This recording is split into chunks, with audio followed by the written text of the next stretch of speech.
Private పైరవీలు fee regulatory బిల్లుకు వ్యతిరేకంగా స్కూళ్ళ లాబింగ్ అధికార పార్టీ నేతల ద్వారా చక్రం తిప్పే ప్రయత్నాలు అంటూ చూస్తున్నాం. సో ఇక చూడండి, ఇక ఫీజు నియంత్రణ చట్టం అమలు కాకముందుకే జస్ట్ ప్రభుత్వం అమలు చేస్తా అన్నందుకే ఇక్కడ ప్రైవేటు కాలేజీలు అంటే ఎడ్యుకేషన్ మాఫియాకు సంబంధించి అందరూ కూడా అక్కడ ఉన్న మంత్రులు అంటే విద్యాశాఖ మంత్రి ఎవరా ఇప్పుడు అంటే రేవంత్ రెడ్డి ముఖ్యమంత్రి దగ్గర ఆ ఫైల్ ఉన్నది. సో ఇక లాబింగ్ చేస్తూ ఉన్నారట ఇక ఆయన చుట్టూగా. సో ఆ బిల్లు తీసుకురాకురి, మీకు ఎన్ని కోట్లు కావాలనో చెప్పురి, మేము అందరం కలిసి కూడా మీకు డబ్బు ఇస్తాం, రేవంత్ రెడ్డికి పైసలు ఇస్తాం, ఆ బిల్లు మాత్రం తీసుకురాకురు అని చెప్పి వాళ్ళు లాబింగ్ చేస్తూ ఉన్నారట. ఇది అసలు కథ.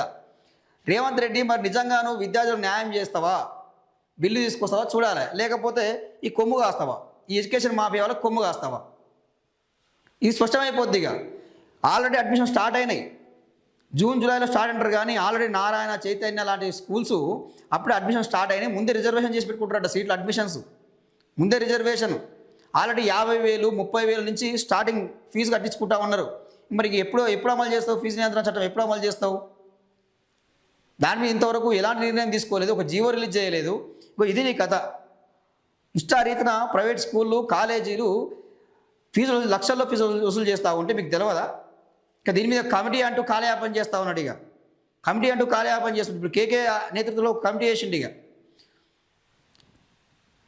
సో ఇది 600 మురళి ఇచ్చిందంటే ఫైనల్ కాదట కదా, ఇక ఆ నివేదిక ఫైనల్ కాదని చెప్పి ఓ కేకే నేతృత్వంలో మరొక కమిటీ వేసింది. ఇక మరి అదొక నివేదిక ఇవ్వాలి. ఇక ఇది అయ్యేది లేదు పోయేది లేదు అంటే కనిపిస్తూ ఉంది. ఇక ఫీజు నియంత్రణ బిల్లును పురిట్లోనే చంపేందుకు ప్రైవేట్ స్కూల్స్ యాజమాన్యాల మాఫియా రంగంలోకి దిగింది. బిల్లును అడ్డుకునేందుకు తీవ్రంగా ప్రయత్నాలు చేస్తున్నట్టు విమర్శలు వ్యక్తం అవుతున్నాయి.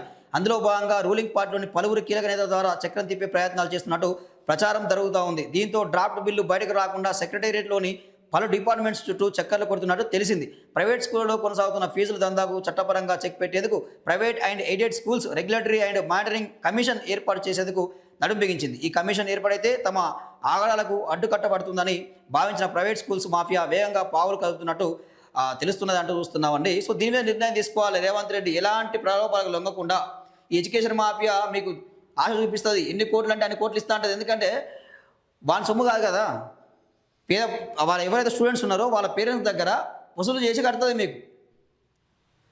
సో దీని మీద నిర్ణయం తీసుకోవాలి ప్రభుత్వం, లేకపోతే మాత్రం ఇక మళ్ళీ నీ ప్రభుత్వం కూడా రాదు. ఇక